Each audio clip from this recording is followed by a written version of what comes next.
Tove, how have you been?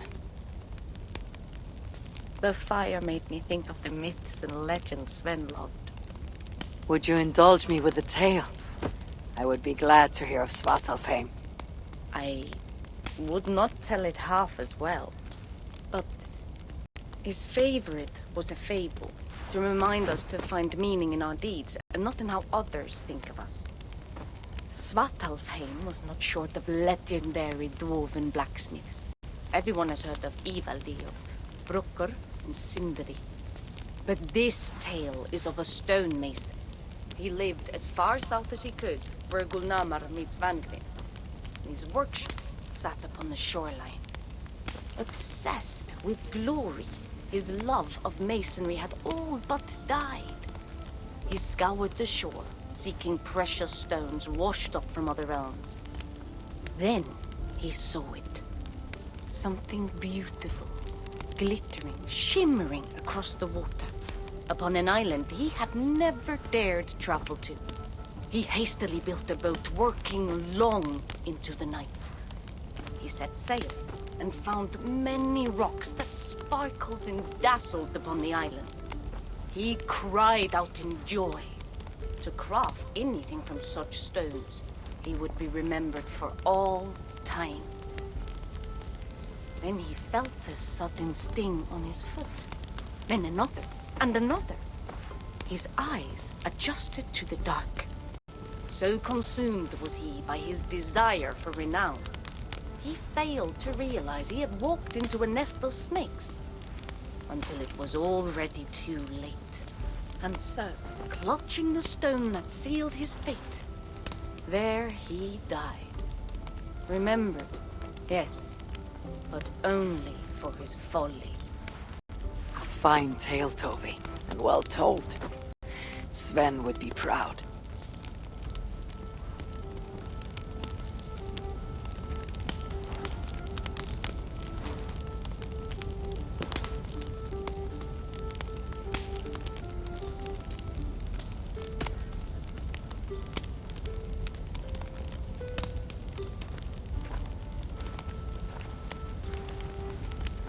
Are you and Bridget well?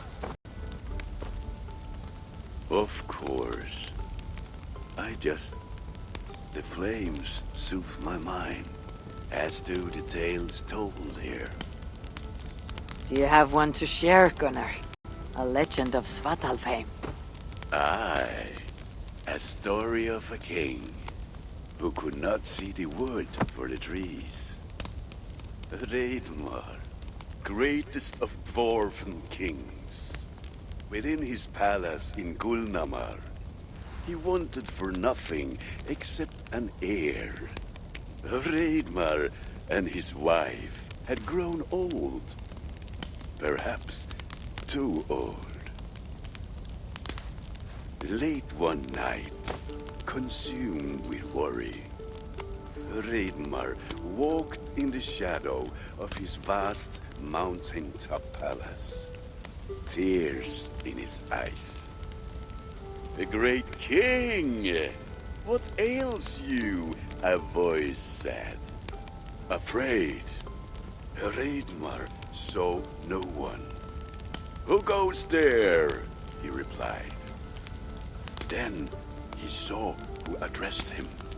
A vast and ancient tree, perhaps almost as old as Ymir himself. Ragnarok sat upon its roots and told the tree he feared he was too old to give his subjects the legacy they deserved. The tree was so moved, it wept and offered its tears to Ragnarok. "Drink, great king," it said, "and your woes shall be washed away." Ragnarok observed the grass, the meadows, the leaves of the tree. His subjects' happiness could be seen in how they cared for the land. His legacy was all around him. Ragnarok felt at ease, realizing he had everything he needed, and asked that the land received the tree's gift instead. The tree's happy tears flowed evermore, enriching the land. 9 moons passed, and a baby's cry rang through Raidmar's palace. Long would dwarves place gifts in the weeping tree's roots, in memory of Raidmar and his kindness that shaped all he touched. All things happen when they should, old friend. I hope so.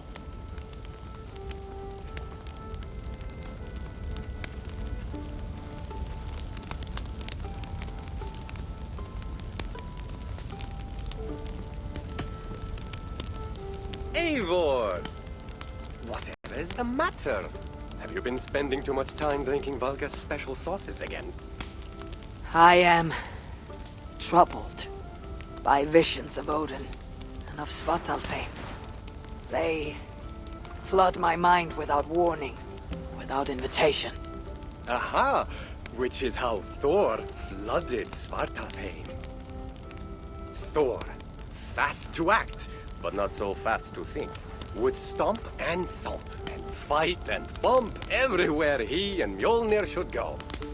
One day, he fought a giant in Jotunheim with such ferocity that Thor's killing blow was felt through all 9 realms. The ground shook, mountains rose up, hills tore apart, creating canyons, and north of Svaladal, the massive lake that housed the springs of Yggdrasil split open, flooding all of Svartalfheim. The dwarf king, Hreidmar, acted swiftly. He built 3 mighty dams, preventing further damage to his realm, working alongside his beloved subjects. So surprised was one builder to see the great king working as an equal that he slipped, tumbling into the raging waters below. Without hesitation, Hreidmar leapt, once from his horse and again from the center of the dam's lip, diving into the frightful torrent. Before the builder could even cry for help, Hreidmar was pulling him onto dry land. And so 2 giant statues were built to honor the king, one for each leap of unthinking bravery, and stood until the end of days. Until Ragnarok. Aye! So you see, actions ripple outward, like a stone falling into a lake. Or like Thor crushing a Jotun skull with Mjolnir. Affecting everything, whether foretold or unknown. I fear my tale has only worsened your concerns. No, a good story is a log that feeds a mind's flame. Thank you, friend.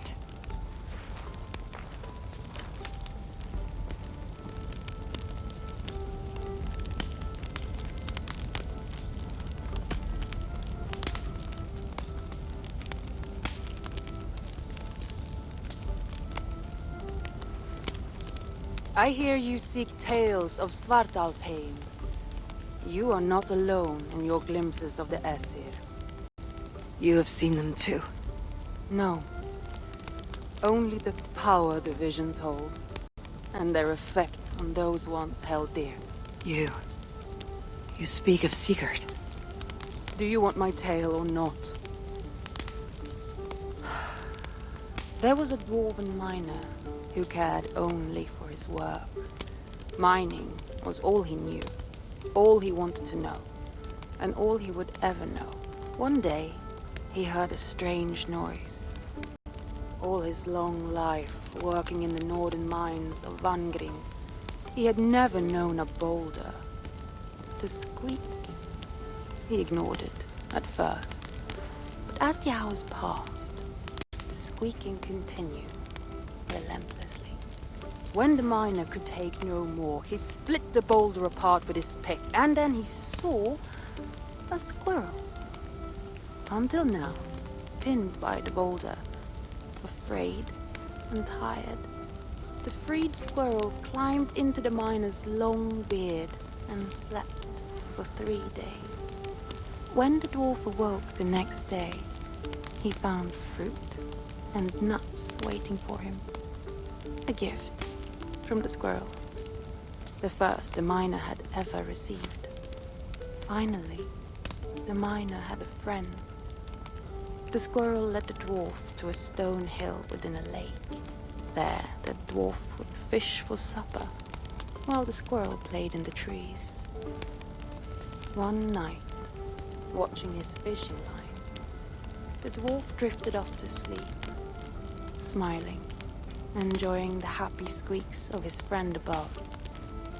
When the sun rose, its light did not find the dwarf, for he had turned to stone, his short-lived bliss captured evermore. And the squirrel? It never left his side, hoping his friend would awaken, just as the miner had waited for the squirrel to do the same. Sigurd. He's not lost to us.